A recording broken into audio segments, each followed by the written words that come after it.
so many of us have all confessed that once we became parents, we began to understand God more because God is so often pictured as a father throughout Scripture.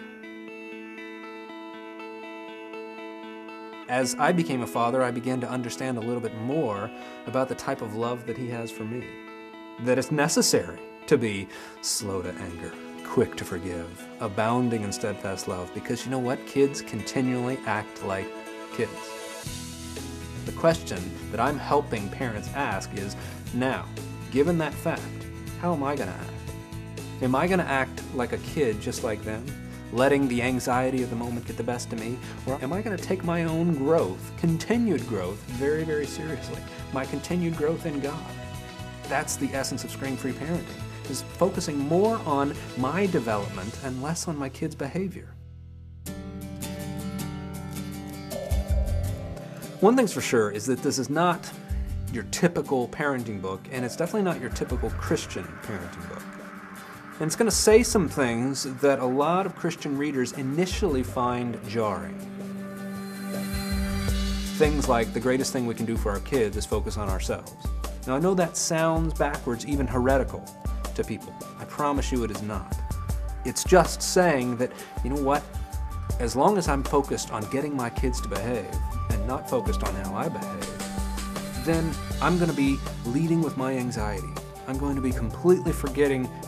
I'm going to lose control of myself as I try to control them. And that can't happen. Few things ask us to grow up like being a parent. Few things ask us to be more patient, more kind, more compassionate, more forgiving, more consistent, to have more integrity, mean what we say, and follow through on what we say. Well, those are also traits of God. And the more we pursue those and focus on that development as people, the more we get closer to God. I want to parent my kids the way He parents me, with gentleness, with challenge, but one of the biggest things is, you know what, He lets me taste the consequences of my choices. So many times we don't want to do that with our kids.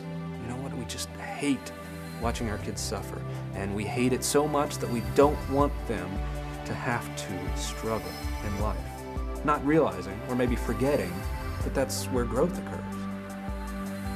The real problem is not out in the world somewhere.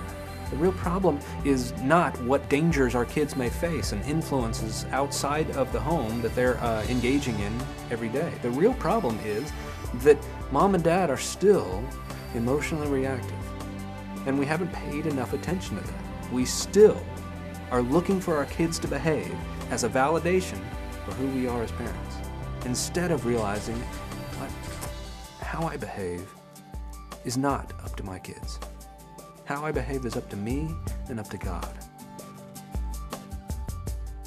Am I able to keep my cool no matter what my kids are going through so that I can still be available to them even as they struggle? Am I exposing them enough to the choices in life and the consequences of that so that they can learn the law of sowing and reaping?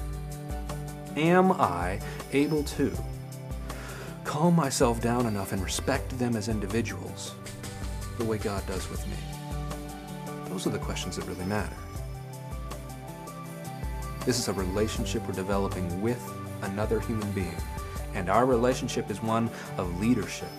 And so if I'm called to lead these kids into adulthood, do I want to be leading with my anxiety, leading with this focus on getting them to perform, or do I want to become focused on leading with my integrity, so that I behave how I want to behave, how I believe God has called me to behave, how He's equipping me to behave? I think that's what's best for our kids. And that's what you'll find in this book. We are so excited to be partnering with WaterBrook to help bring this message to the world.